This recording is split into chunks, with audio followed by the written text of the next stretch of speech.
صحیح بخاری حدیث نمبر 181۔ رسول کریم صلی اللہ علیہ وسلم جب عرفہ سے لوٹے تو پہاڑ کی گھاٹی کی جانب مڑ گئے اور رفع حاجت کی۔ اسامہ کہتے ہیں کہ پھر آپ نے وضو کیا اور میں آپ صلی اللہ علیہ وسلم کے اعضاء پر پانی ڈالنے لگا اور آپ وضو فرماتے رہے۔ میں نے کہا یا رسول اللہ، آپ اب نماز پڑھیں گے؟ آپ نے فرمایا نماز کا مقام تمہارے سامنے یعنی مزدلفہ میں ہے، وہاں نماز پڑھی جائے گی۔ اس حدیث سے ثابت ہوا کہ وضو میں دوسرے آدمی کی مدد لینا جائز ہے۔ صحیح بخاری حدیث نمبر 182۔ مغیرہ بن شعبہ رضی اللہ عنہ ایک سفر میں رسول کریم صلی اللہ علیہ وسلم کے ساتھ تھے۔ وہاں آپ رفع حاجت کے لیے تشریف لے گئے۔ جب آپ واپس آئے، آپ نے وضو شروع کیا تو مغیرہ بن شعبہ آپ کے اعضائے وضو پر پانی ڈالنے لگے۔ آپ صلی اللہ علیہ وسلم وضو کر رہے تھے۔ آپ نے اپنے منہ اور ہاتھوں کو دھویا، سر کا مسح کیا اور موزوں پر مسح کیا۔ صحیح بخاری حدیث نمبر 183۔ عبداللہ بن عباس رضی اللہ تعالی عنہ نے رات رسول کریم صلی اللہ علیہ وسلم کی زوجہ مطہرہ اور اپنی خالہ میمونہ رضی اللہ عنہا کے گھر میں گزاری۔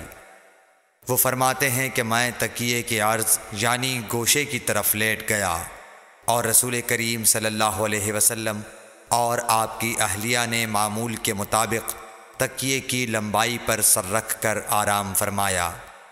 رسول اللہ صلی اللہ علیہ وسلم سوتے رہے اور جب آدھی رات ہو گئی یا اس سے کچھ پہلے یا اس کے کچھ بعد آپ بیدار ہوئے اور اپنے ہاتھوں سے اپنی نیند کو دور کرنے کے لیے آنکھیں ملنے لگے۔ پھر آپ نے سورہ آل عمران کی آخری 10 آیتیں پڑھیں۔ پھر ایک مشکیزے کے پاس جو چھت میں لٹکا ہوا تھا آپ کھڑے ہو گئے اور اس سے وضو کیا، خوب اچھی طرح، پھر کھڑے ہو کر نماز پڑھنے لگے۔ ابن عباس رضی اللہ تعالی عنہ کہتے ہیں میں نے بھی کھڑے ہو کر اسی طرح کیا جس طرح آپ نے وضو کیا تھا۔ پھر جا کر میں بھی آپ کے پہلو مبارک میں کھڑا ہو گیا۔ آپ نے اپنا داہنا ہاتھ میرے سر پر رکھا اور میرا دایاں کان پکڑ کر اسے مروڑنے لگے۔ پھر آپ نے 2 رکعتیں پڑھیں، اس کے بعد پھر 2 رکعتیں پڑھیں، پھر 2 رکعتیں پڑھیں، پھر 2 رکعتیں پڑھیں، پھر 2 رکعتیں پڑھیں، پھر 2 رکعتیں پڑھ کر اس کے بعد آپ نے وتر پڑھا اور لیٹ گئے۔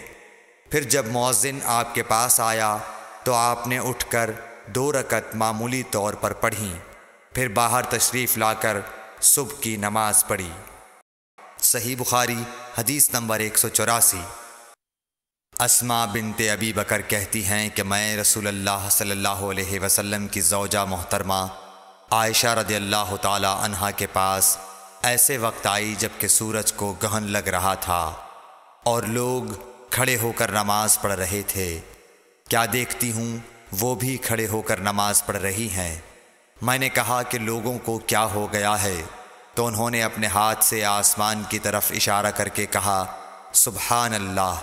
میں نے کہا کیا یہ کوئی خاص نشانی ہے؟ تو انہوں نے اشارے سے کہا کہ ہاں، تو میں بھی آپ کے ساتھ نماز کے لیے کھڑی ہو گئی۔ آپ نے اتنا قیام فرمایا کہ مجھ پر غشی طاری ہونے لگی اور میں اپنے سر پر پانی ڈالنے لگی۔ جب رسول اللہ صلی اللہ علیہ وسلم نماز سے فارغ ہوئے تو آپ نے اللہ کی حمد و ثنا بیان کی اور فرمایا آج کوئی چیز ایسی نہیں رہی جس کو میں نے اپنی اس جگہ نہ دیکھ لیا ہو، حتیٰ کہ جنت اور دوزخ کو بھی دیکھ لیا، اور مجھ پر یہ وحی کی گئی ہے کہ تم لوگوں کو قبروں میں آزمایا جائے گا، دجال جیسی آزمائش یا اس کے قریب قریب۔ راوی کا بیان ہے کہ میں نہیں جانتی کہ اسماء نے کون سا لفظ کہا۔ تم میں سے ہر ایک کے پاس اللہ کے فرشتے بھیجے جائیں گے اور اس سے کہا جائے گا کہ تمہارا اس شخص یعنی محمد صلی اللہ علیہ وسلم کے بارے میں کیا خیال ہے؟ پھر اسماء نے لفظ ایماندار کہا یا یقین رکھنے والا کہا، مجھے یاد نہیں۔ بہرحال وہ شخص کہے گا کہ محمد صلی اللہ علیہ وسلم اللہ کے سچے رسول ہیں۔ وہ ہمارے پاس نشانیاں اور ہدایت کی روشنی لے کر آئے، ہم نے اسے قبول کیا، ایمان لائے اور آپ کا اتباع کیا۔ پھر اس سے کہہ دیا جائے گا کہ تو سو جا، در حال یہ کہ تو مرد صالح ہے اور ہم جانتے تھے کہ تو مومن ہے۔ اور بہرحال منافق یا شکی آدمی، اسما نے کون سا لفظ کہا مجھے یاد نہیں، جب اس سے پوچھا جائے گا کہے گا کہ میں کچھ نہیں جانتا، میں نے لوگوں کو جو کہتے سنا وہی میں نے بھی کہہ دیا۔ صحیح بخاری حدیث نمبر 185۔